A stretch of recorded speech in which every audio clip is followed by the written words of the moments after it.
All right, grab the thing, get the flip yeah. thingy again. Oh, flip thingies. You got to put 2 on there? It does say it's saying episode 2. Yeah, take 2, right? Take 2.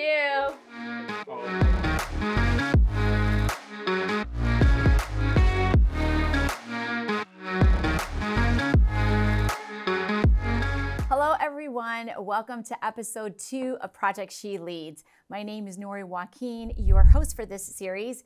If this is your first time here, welcome. I'm so glad that you decided to join us today. So Project She Leads is a 4-week dive into women's leadership. Last week, we talked about what leadership is, the characteristics that make up a good leader, and how men lead versus how women lead. If you missed that first episode, I will link it below. So this week, we're going to be talking about how women undermine their leadership.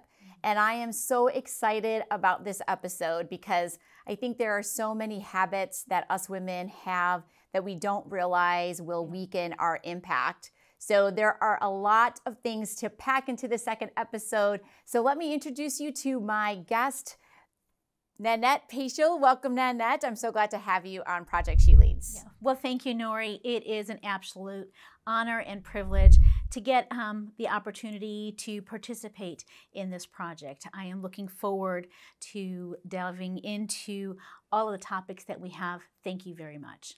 You're welcome. So tell us a little bit about yourself. Yeah, well, I am a mom of 2 men now. I have about 31 years of human resources experience, and most recently, I am the director of care at a church. So loving what I do, and again, thank you very much. So last week, we talked about some of the characteristics that make up a good leader. And one of the things we talked about was likability and how important it is to have likability. But there is a dark side to that. And sometimes that need to be liked can actually undermine our leadership. So what are some ways that you think that it can undermine our leadership? Sure. I think one of the first things we need to do is really define what undermining is. And it says to lessen the effectiveness, power, or ability of your, and we're talking about leadership, so it is going to our ability to lead. Be that as a leader at work, at home, at church. You know, let's face it, Nori, we all want to be liked, even in the grocery store. You know, but when I think of this subject of being liked, we tend to engage the situation. We don't want to rock the boat.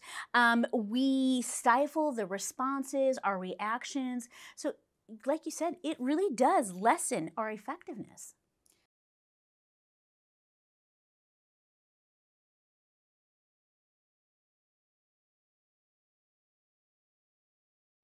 I agree. I think it's important to understand that there is a difference between being liked and being respected.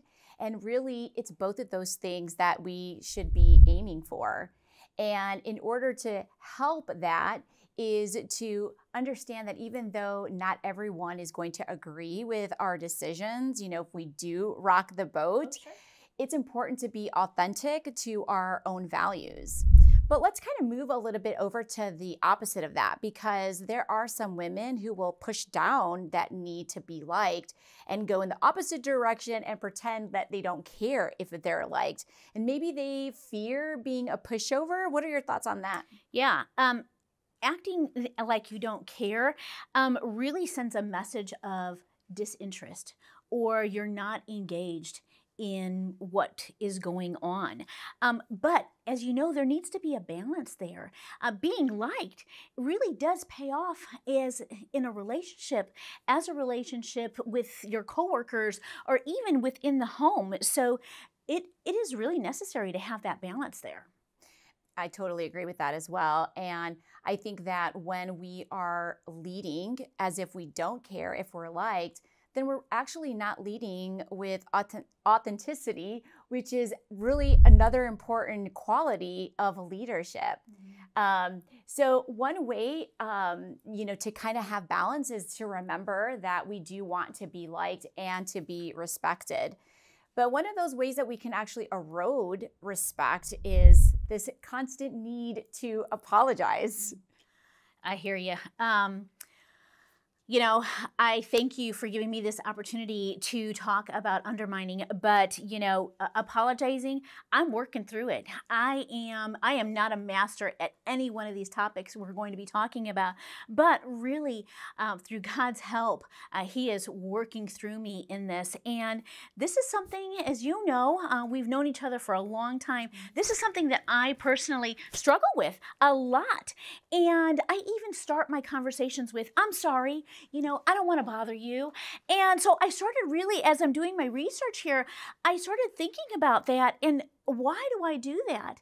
And I think there's a fear of conflict there. There is, what are they going to think of me? And going back to that same, you know, I don't want to feel like a pushover, but I don't want to feel too bossy. And did you know that women apologize more than men?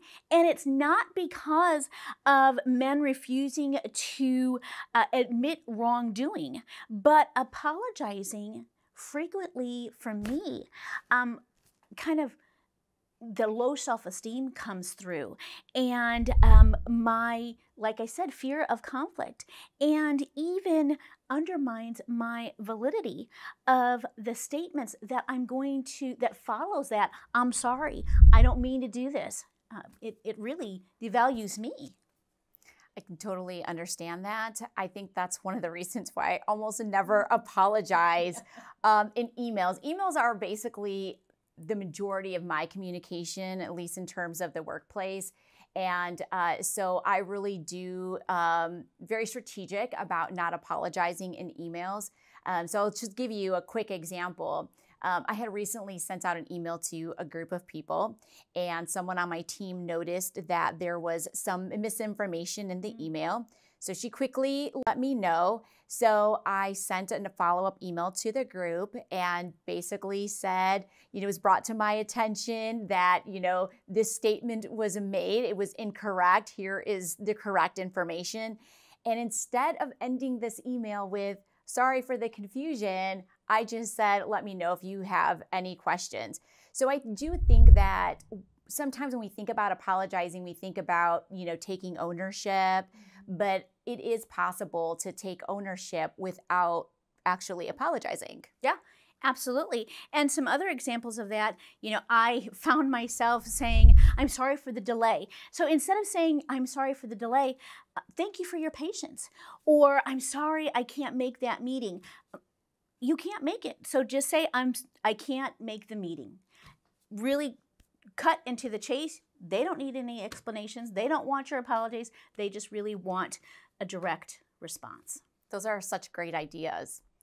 So I want to pivot away from this because I actually have a question for you. Oh boy. Have you ever cried at work? Oh my goodness. Yes. Yes, I have. I'm a crybaby, first of all. But yeah, I have. And you know, it is, it definitely undermines your authority. And so, tell you the story. Yeah. I used to work in human resources, and one of my responsibilities in the human resources department was to be the point person for 911 calls. And there was a 911 call, and this really shook me to the core, so much that I started crying.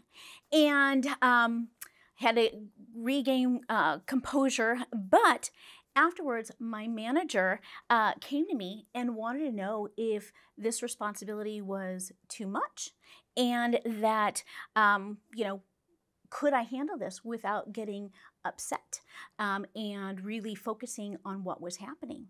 And so that was really a release of emotion, but I really had to, you know, really hone it in and figure out, you know, I need to do a job without that crying, which undermined my authority for that particular position or that particular role. Have you ever cried, Nori? Well, once I cried at work. It was during a period where I had an increased workload, and I was really struggling with trying to maintain all of my tasks and responsibilities since everything just seemed to double. And my manager pulled me aside because there was a task that I had not completed and I was very behind on it. So she pulled me to a conference room and she asked me what was going on, why hadn't I completed this? And I started to respond and I tried so hard not to cry, but I just couldn't. And the tears started coming out and I was so embarrassed because I had never cried at work before. But my manager was a woman, and so I almost felt like she could kind of relate. And so while I was embarrassed, I still felt a little bit better because, it was a woman. But I can totally see how sometimes when we are crying at work, that it really does kind of send this message that we can't handle, like you said, our responsibilities, and it really does have the ability to undermine our competence. Yeah. And let's not, forget that it makes people uncomfortable.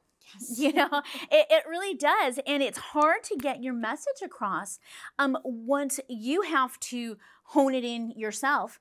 And then you are trying to give a statement.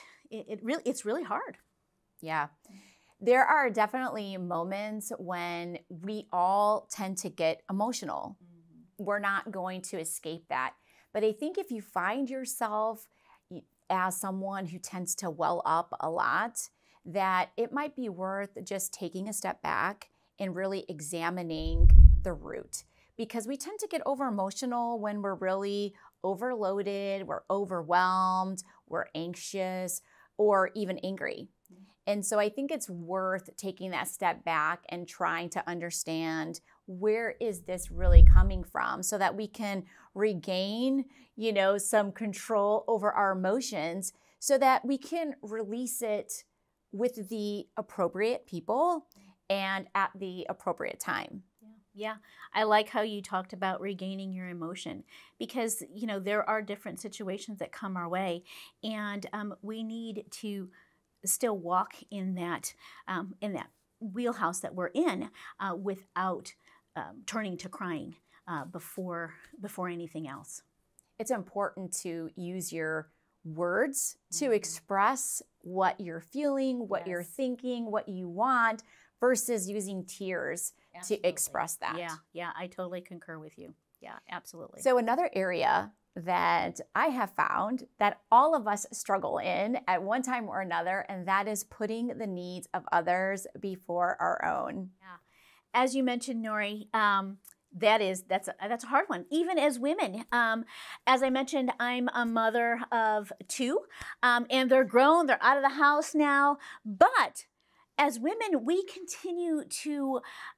don't know when to stop. We don't know when we have to stop and put ourselves first. And that's really important to us.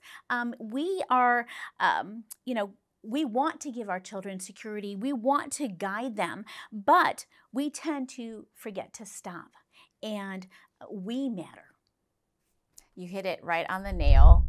I think sometimes we tend to take that mom role everywhere we go and always taking care of the needs of other people.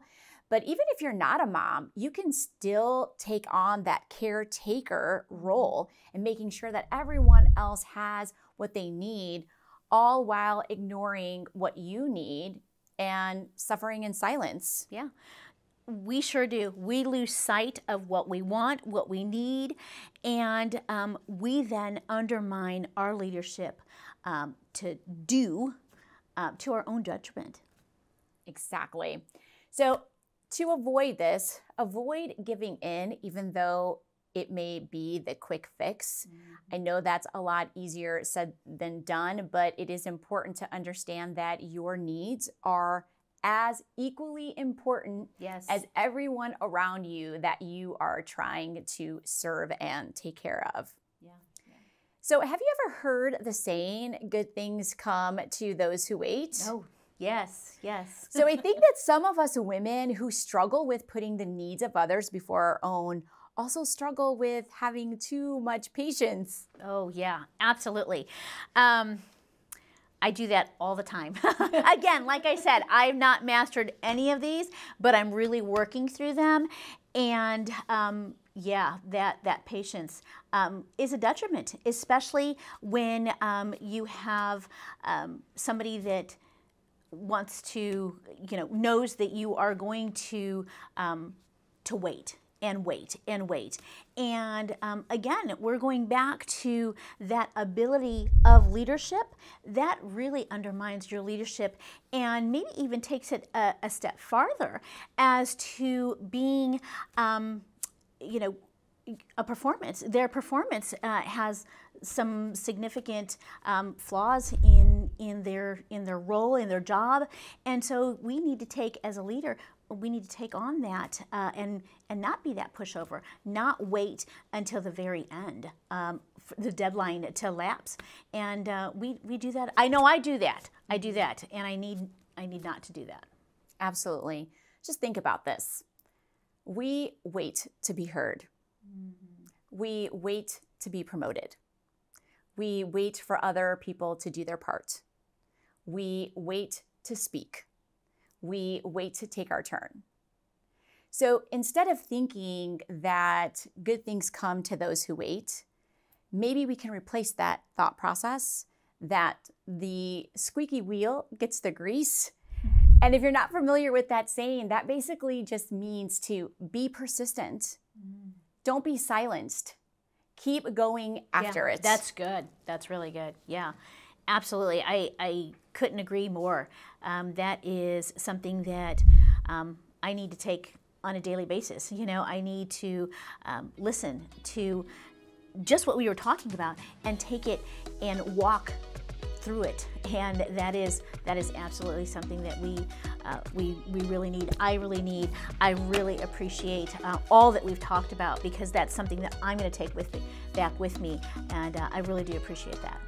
Well, this has been such a great episode. We have touched on so many topics. Thank you so much, Nannette, for joining me today. And I hope you will join me next week when we talk about vulnerability. So please give us a thumbs up and leave a comment, and we will see you next Friday. Bye. Bye.